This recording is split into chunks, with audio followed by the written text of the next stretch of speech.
हजुर कहिले जान पाउँछ त? 45 दिन भित्रैमा। अहिले पनि त्यही काममा हो कि अरू काममा? त्यही काममा हो, त्यही कम्पनीमा। किनकि त्यहाँ अहिले मान्छे धेरै मगाएको छ नि त, त्यही भएर।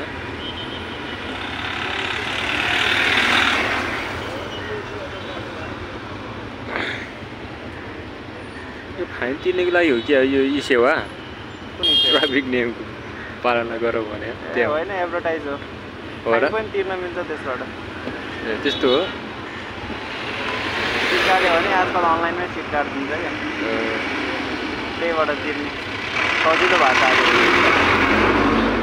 सरकारले पैसा लिनुलाई त सजिलो गराइहाल्छ। जहाँबाट नै जसरी पनि दिनलाई पो गाह्रो गर्छ।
ट्याक्कै बन्द भएको पालामा आएको रहेछ क्या होइन बेलामा।